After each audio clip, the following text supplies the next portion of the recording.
different. David Kassen. What's important about painting Holocaust survivors that you made it a campaign? Yeah, it's kind of almost become, it was like a series of paintings I wanted to do at first, and then it turned into like a mission in a way. I'm a painter who paints humanity, that I want to paint human beings in their truest, most authentic way. And to paint Holocaust survivors and hear their authentic, truthful stories that I kind of want to embed in amber. And that's what paintings kind of do. They become these sacred objects that kind of are indelible. You can't erase them. They're sacred objects. I wanted to make paintings that would be like that, and their stories are so honest. How I paint is as authentic as I want to. It just seemed to be a perfect mixture of what I wanted to do with my art. Also, you explore all different versions of how people cope with reality and different ways that humanity deals with things, and they're amazing. So it's very interesting because you're painting these people in a setting that's not the setting that made them famous, really. Have you depicted Holocaust situations and scenarios? Yeah. You know, I'm not really actually interested in focusing on the atrocity, but more the 75 years after they were liberated and the lives that they've really built for themselves. Like Renee is a fashion designer, Bill was a makeup artist for Judy Garland, and that's what I find really inspiring about their lives, and that's what I want to capture in the work, them right now, their entire lives, the part of their lives that they've had control over versus the part that they didn't have control over. I think I wasn't a witness to what they went through firsthand, so for me to paint that would be inauthentic. I was born in Będzin, Poland. It's next to Krakow. Krakow was the main city from Poland. All they came, the Gestapo, all of a sudden, without knowledge, without information, and they start grabbing everybody on cars and bringing it to a certain place, and from there to Auschwitz. And the next day, gassed. I saw the gas chambers, and I saw all of these things. I saw them coming in and coming out as bodies. And they were, unfortunately, they were burned to ashes. And they were thrown in Birkenau to a lake. Where I was in Birkenau a few years ago, and that's where I said Kaddish there, at the lake. Where there's thousands of people, their bodies, they were burned after gassed, they were thrown in there. So this is the keve. You know, keve means the burials in a lake in Birkenau, Auschwitz. And my sister was killed in Auschwitz when she was 18 years old. And my parents also the same way. My mother, father in Auschwitz. And me and my brother, we survived and were sent to the concentration camp in Auschwitz, Birkenau. And I was there for about around 2 years. I was at that time about 13 and a half, 14. And then we went on a death march from Auschwitz. From Poland to Czechoslovakia, we went 5,000 people. About 450 were alive. By foot, from Poland to Czechoslovakia. We went day and night. This S was kicking us. Would you know that I actually walked, sleeping, holding onto shoulder of the next guy in front, and I walked. In 10, I was alive, and then on the end, we went to Czechoslovakia. And that's when the army came in, the Russian army, and the war ended at that time. It was 3 years later. I was 17.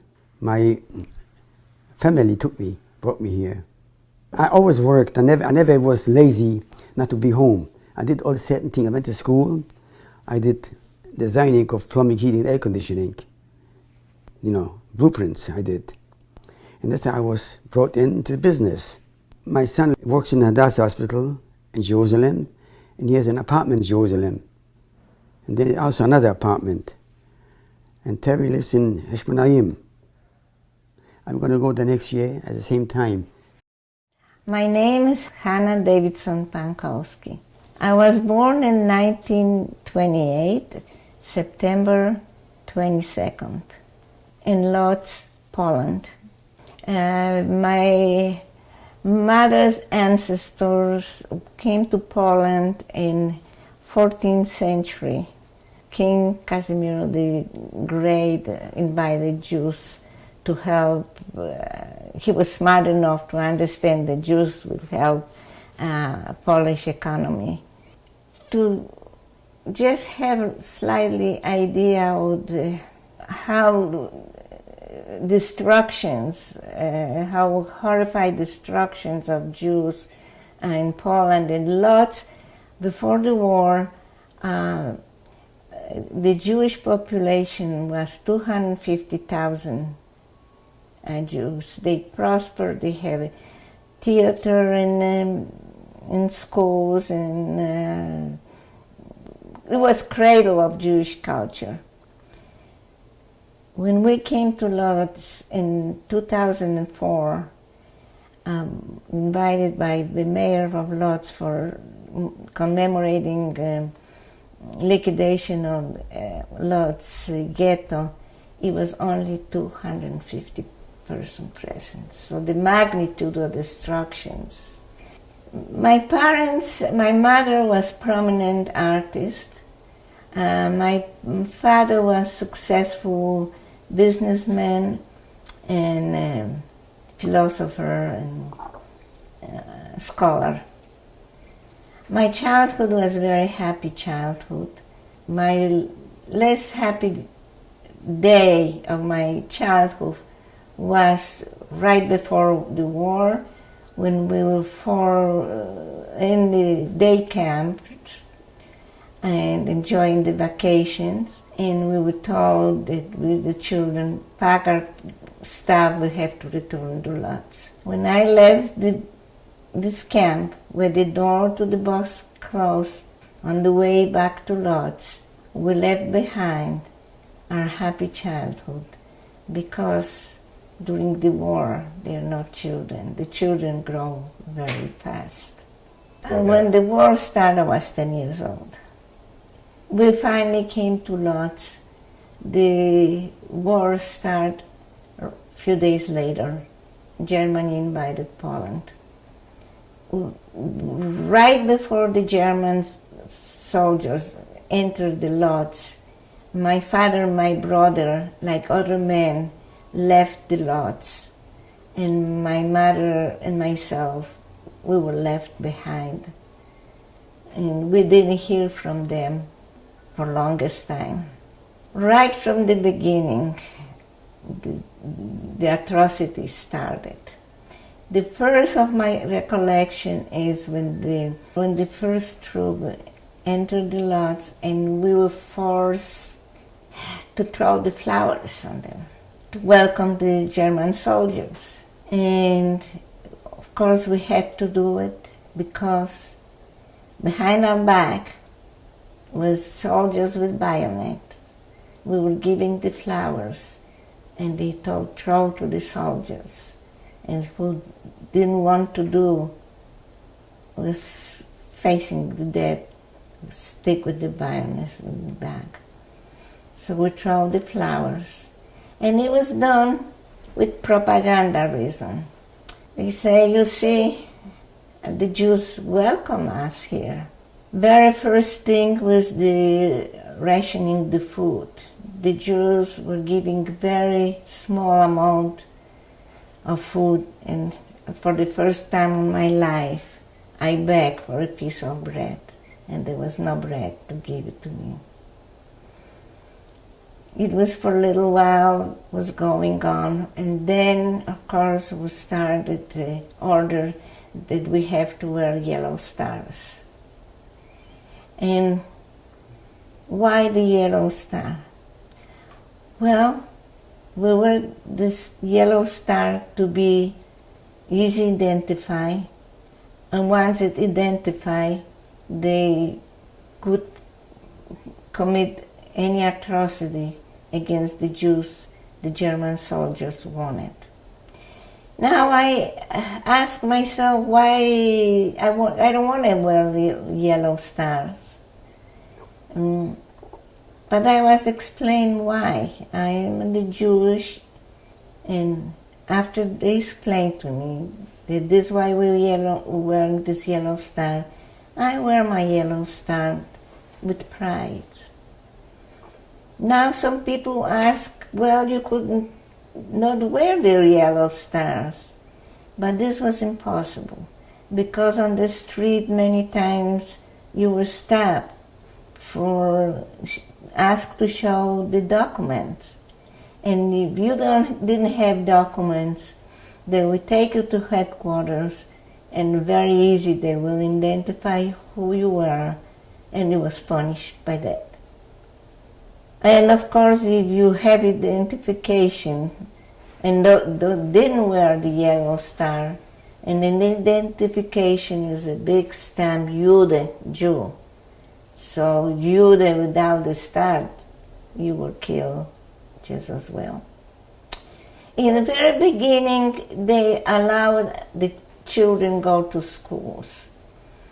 So we went to school in very difficult conditions, but with the children have some kind of education. Of course, later on it was forbidden, but this was just in the beginning.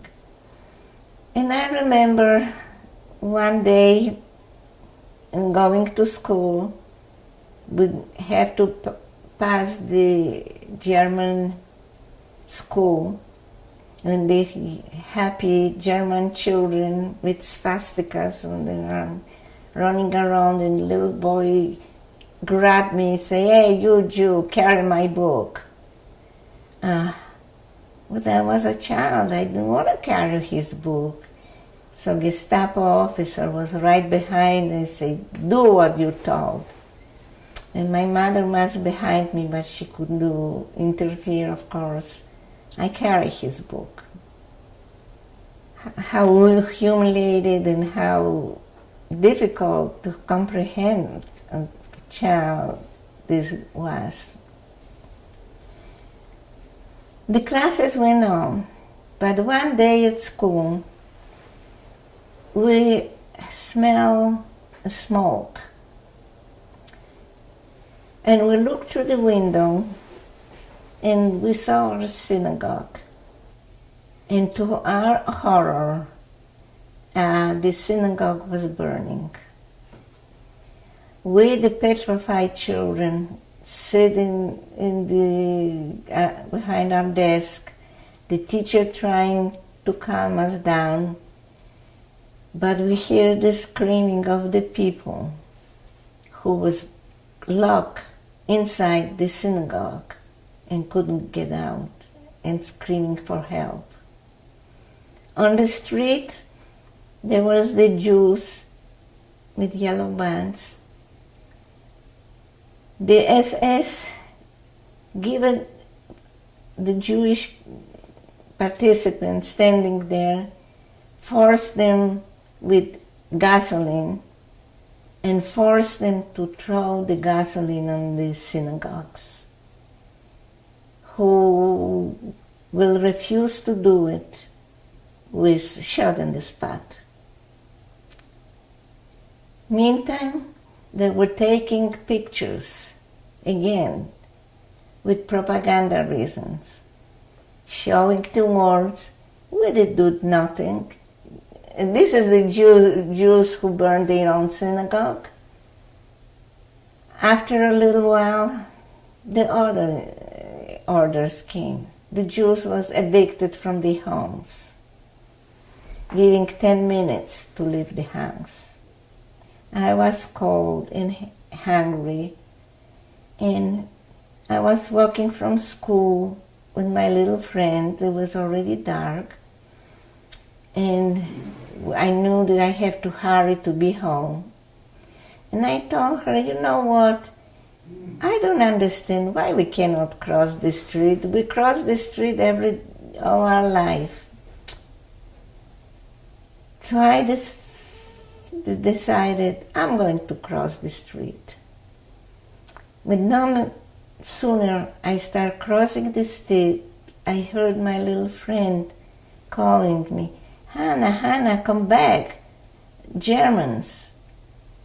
And to my horror, I saw 2 SS officers screaming, Jew is crossing the street. They took the machine guns and start shooting. And what they were shooting at? They shoot a little girl going home from school. How I run, I don't know. How I escaped the bullet, I don't know. Maybe because I was so small and ran so fast, or maybe it was my destiny that somebody has to survive. Well, I survived, but I have another little friend. He did the same thing, and he wasn't that lucky. He was hit by the bullet and fell to the ground, dead. And his little body was not allowed to be removed because the Gestapo would say, you see, this is what happened to you if you don't obey us. And the word started going around that the ghetto will be formed. And my mother understood, or we understood what it meant. She wanted to escape. And she said the only moment for escape is now or never. My family, her sister, and relatives told her, you can do it. You're going to the certain death. You have just 1% of chance to survive. Or if you want to die, go ahead, but you have no right to take the child with him. And my mother said, whatever happened to me will happen to her. Just now, I understand how heroic decision it was to dare to go practically to the wall of mouth alone with little child. I remember we left the house just like as we stood. We left everything behind us. I don't know how she arranged this. Now I wish I would ask her more about it, but I didn't. She arranged some truck with drivers to take us to the Russian border. Poland at that time was divided between Russia and Germany. Russia did a pact of no aggression with Germany for the time being, of course. And divided the line between Russian and German was a river book. My mother's goal was to somehow reach this river and cross to the Russian zone. And the trip was unbelievably dangerous. We were stopped on the way.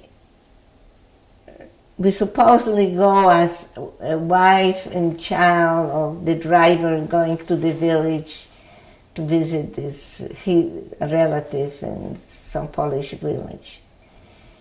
We were stopped, checkpoint at one point,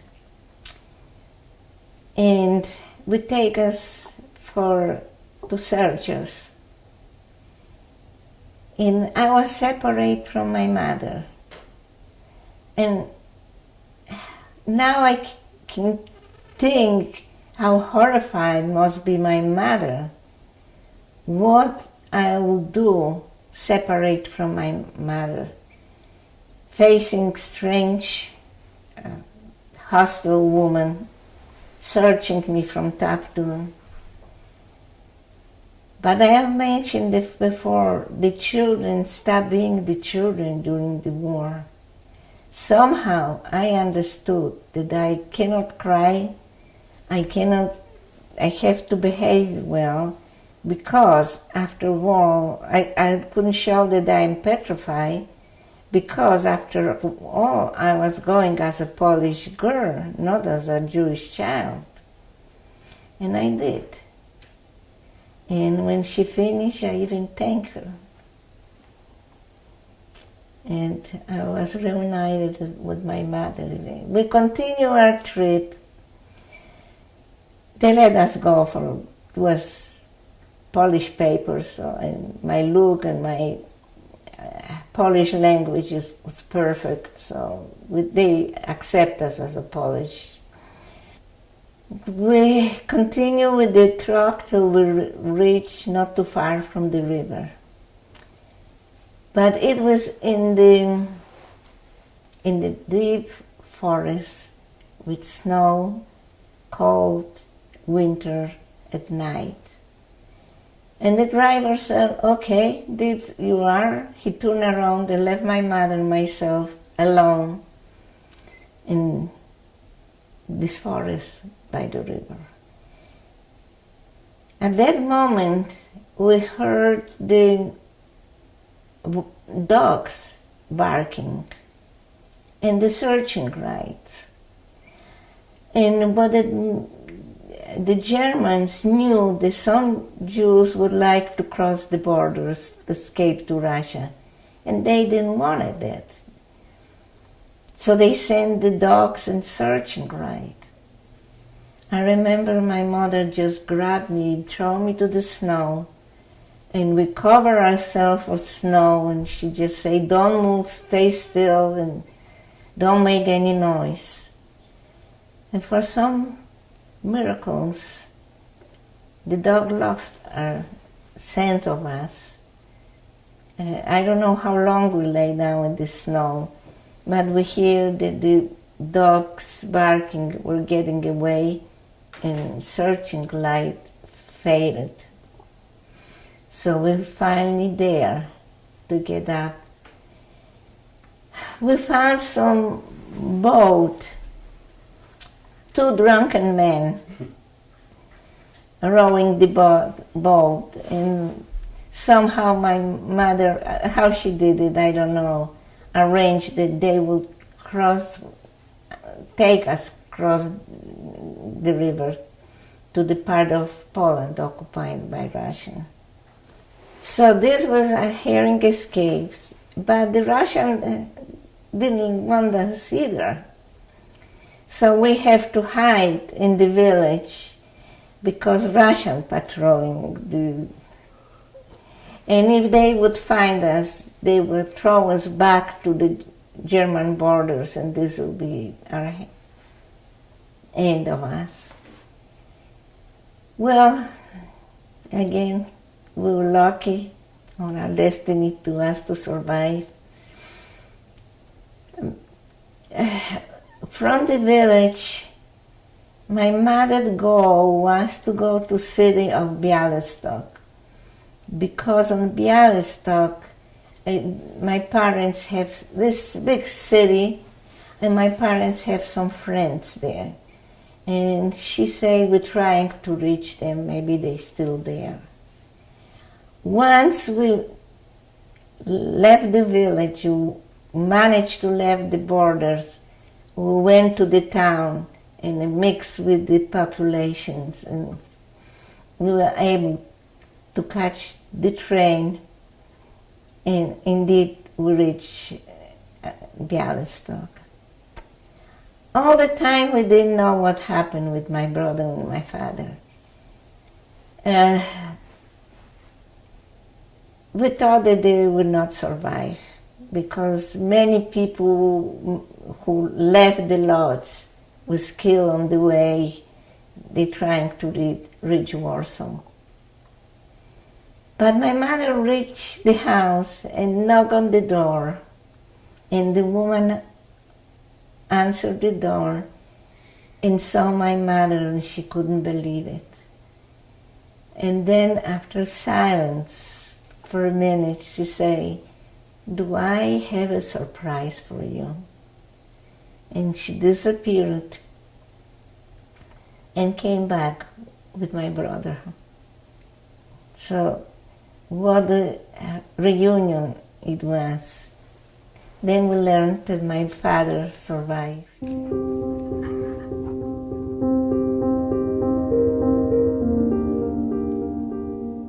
I met Elsa, kind of a random kind of thing, because I'm not from Albuquerque. My wife's lived here for about 13 years, and she used to shop with Elsa. Elsa used to have a boutique in Nob Hill called the Elsa Ross Boutique. And I guess somehow Elsa had seen my work on social media when I started dating my wife, Shayna.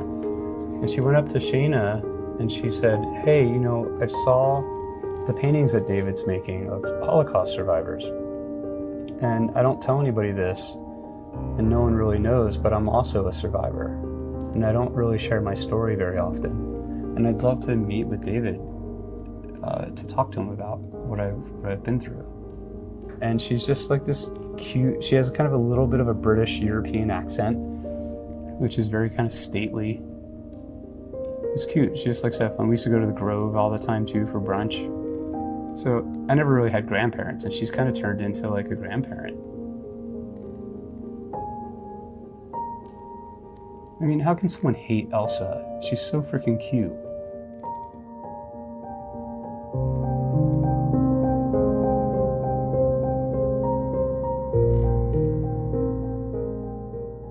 She was smuggled out of the Warsaw Ghetto when she was 5 years old and never saw her parents again. And so she says, like, the Nazis took everything away from her. And then after World War II, she was in a Catholic orphanage. I remember she talked about how she had seen the silhouette of the person coming for her at the orphanage, and she thought it was her mother at first. And then she saw her come into the light, and she found out that it was an aunt by marriage, and it wasn't her mother, and she was heartbroken. So for me, I want to kind of make the paintings as authentic and real as possible. The idea that this is a human being in front of you when you see the painting, that it has kind of things that you see unconsciously of your grandfather or your grandmother. You know, you could feel the texture and the tactileness of their skin, like holding their hands. And I want that in my paintings. And that's kind of to humanize them. I don't really know much about my own family's history because my father and his father were estranged, so my grandfather I never met. But there are stories that my grandfather had written a book about him escaping ethnic cleansing in the Ukraine and Romania to come to America, and the family being in a displaced persons camp in Austria, and then finally making it to the United States and settling in Long Island. And I think that was something that kind of opened my eyes of trying to figure out what was going on with my own ethnicity, being Jewish. Like when I was growing up, kids would throw pennies at my feet because they found out I was Jewish and they wanted me to pick them up. And I'm like, what does that even mean? And my mom's like, well, we're Jewish. I'm like, what does that mean? And kind of meeting survivors, hearing kind of these fragments of what they went through in their lives was kind of putting a face to kind of what my family had gone through in a way for me to connect with my own heritage. And I was like, how can I make work that humanizes these people, what they've been through and their struggle, that can also help humanize other cultures?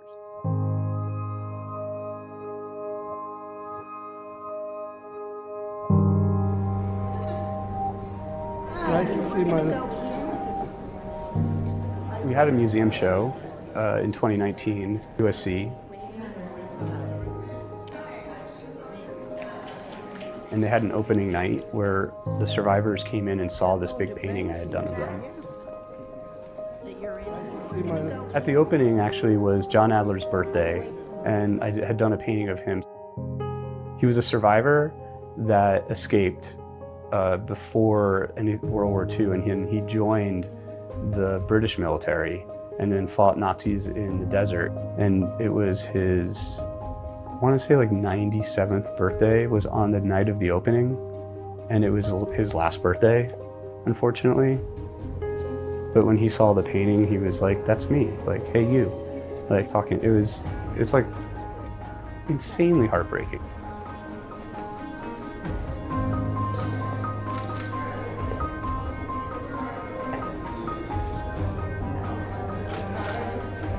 Nice to see my...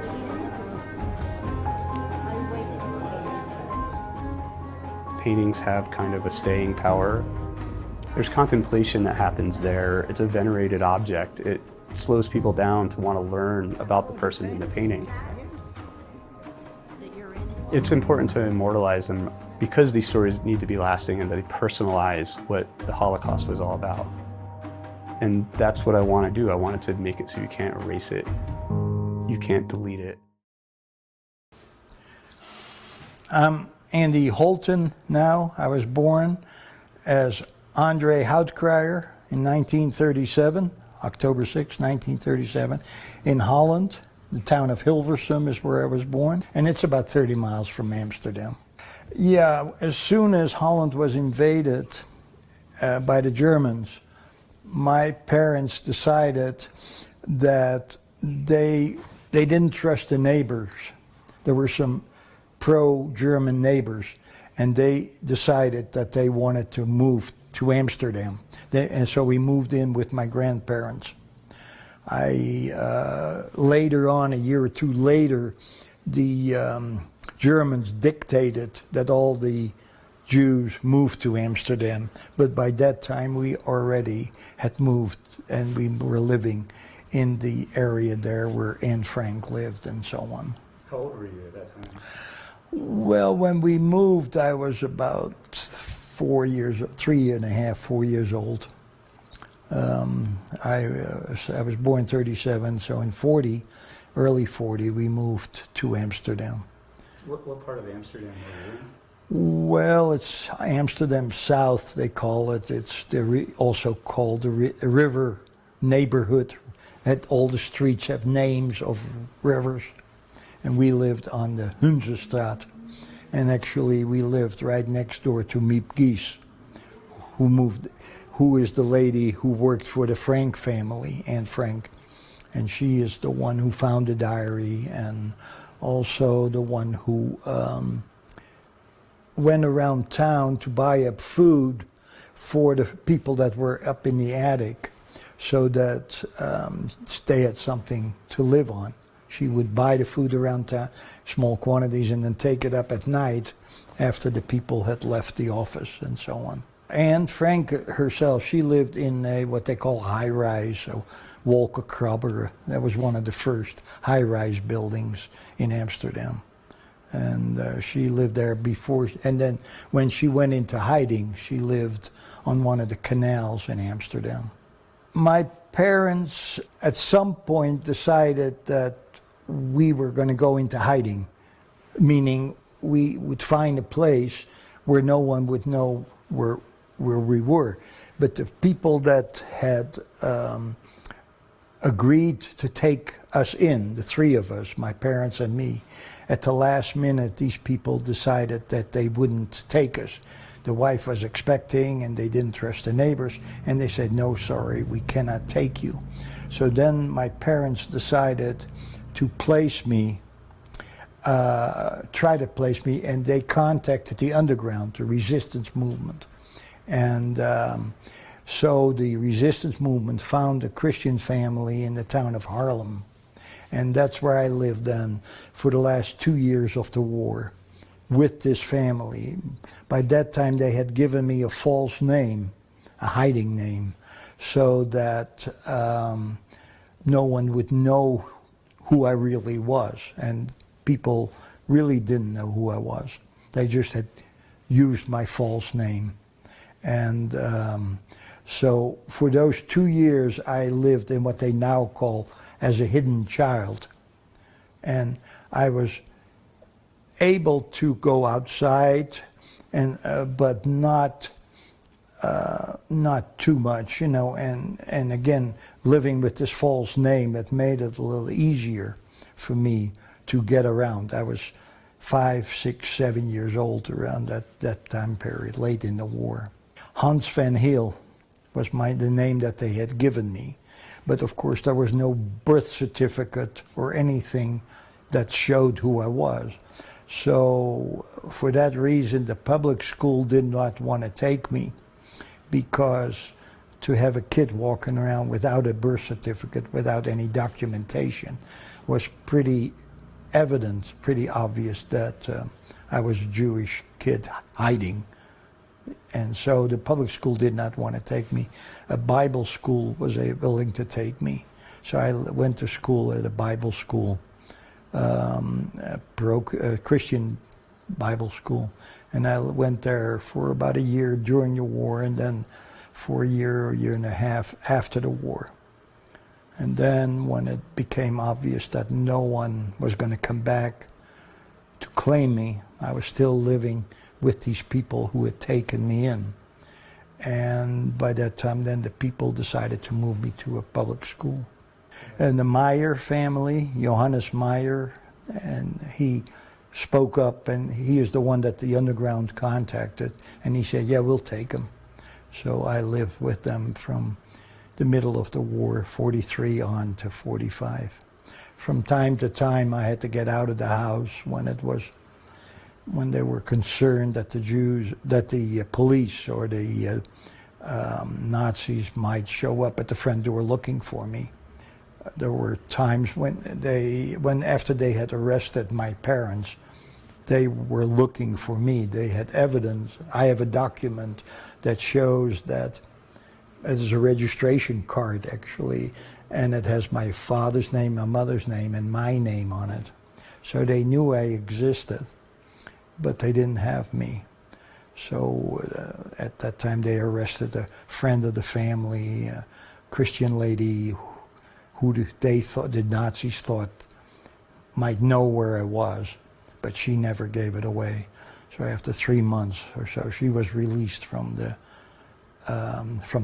camp in Holland.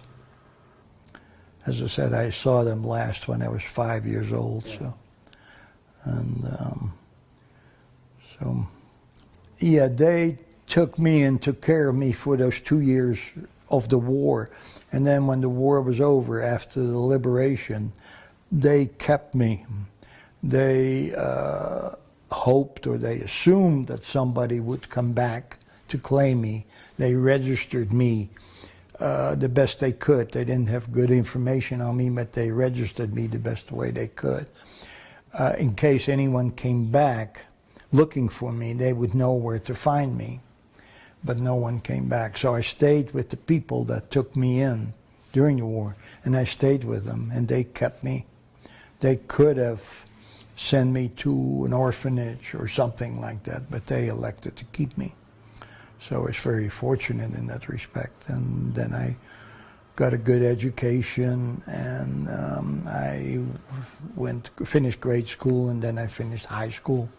And then I was able to immigrate thanks to the United States setting up a special quota for war victims. So I applied in May, and I was gone in December, and the Dutch were anxious to get rid of me. They had too many people, so they paid for my airfare, and they gave me a little money, pocket money, and they gave me some insurance. I was 19 when I came, and settled in New York City. My foster sister lived in New York City, and she was sort of my first stop. Did you speak English at that time? My English is pretty good, actually. In Holland, you learn English, French, and German. And the interesting part of that was when I took the oral exam to graduate from high school, I got downgraded for having too much of an American accent and not enough of a British accent. And I picked up an American accent because of listening to the Armed Forces radio in Germany, listened to the ball games and things like that. Unconsciously, I picked up an American accent. When I was, at the end of the war, 7 years old, I didn't really realize what had happened. Being a Jew or anything like that didn't make any sense. That word didn't mean anything to me. So, but then, as I was 8, 9, 10 years old, then I started realizing, that I'd lost parents, and that I was hoping that someone would come back.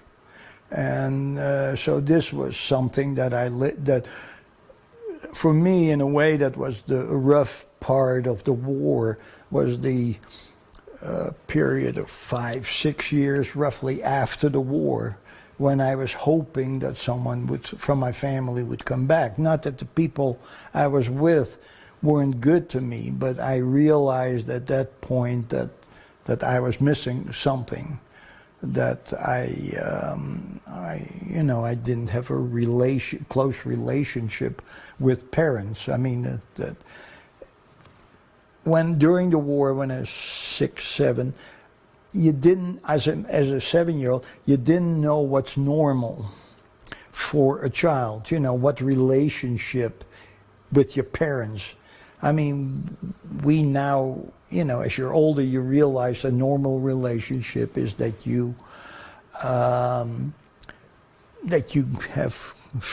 parents that you can hang on to, and that they take you out and all that kind of stuff. But as in my case, I didn't realize that I didn't have that normal life. I didn't know what a normal life was. And so for a long time, you know, I just lived one day at a time, I guess. But slowly, around the age of 8 to 10, I realized that things were not quite normal, that I had been, that I'd missed out on something, if you wish. And but, you know, I'm very grateful of the Meyer family, what they did. Don't blame them at all, you know, but they did the best they could, and they were absolutely wonderful. They raised me as their own. So, but obviously I didn't have a normal childhood. I just realized yesterday, as a matter of fact, that I probably never had a 6th and a 7th birthday party, because the Meyers didn't know when my birthday was. So they couldn't have had a birthday party. Not a big deal, of course, but I just realized that yesterday. Because when they registered me at the end of the war to see if anyone came back, I have a form like that, which I actually found at the Holocaust Museum in Washington on the floor somewhere. It's a registration form, and it says Arnold Houtkrier. They had my first name wrong. And then they said birth date approximately 1937. They didn't know when my birth date was. So, but they knew where. They registered me with a certain address where I was living, so that, again, if someone came back, they would know where to find me. But no one came back. It took me 55 years after the war to finally meet up with a blood relative. I also feel deep inside that the Meyer family, who took these chances, should be recognized in a way. So I give them credit by talking about it. And my parents made this, in my mind, heroic decision to place me in the middle of the war. They didn't know what was going to happen, but they thought I would have a better chance if I was living with a Christian family.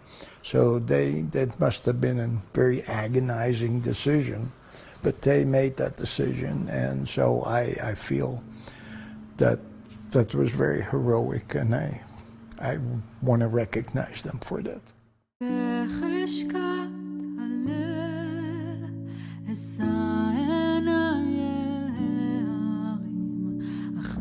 יודעים אם יש מקשיב, אם יש מי שעונה, ולא ארע מרע, גם כי אלך בגיא צל מוות, נעקור הרים ביחד, לא נפחד כלל.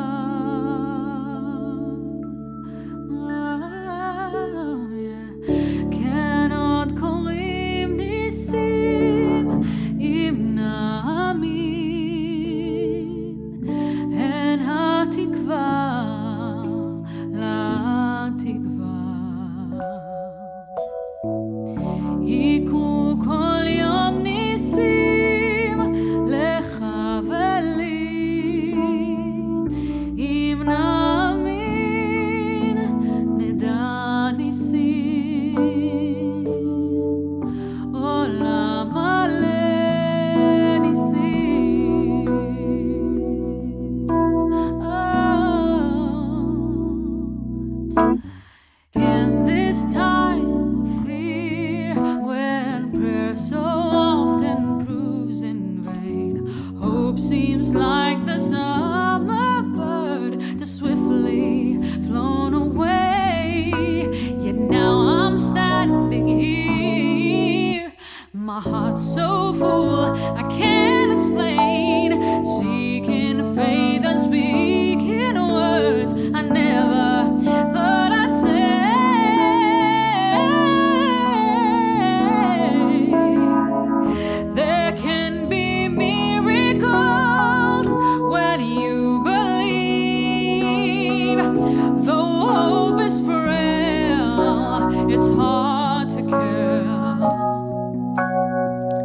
אשיר על אדוני כי גרגר מי כמוך באלים אדוני מי כמוך נהדר בקודש נחית בחסדך עם זוגלת נחית בחסדך עם זוגלת אשיר אשיר אשיר they don't always happen when you ask and it's easy to give in to your fears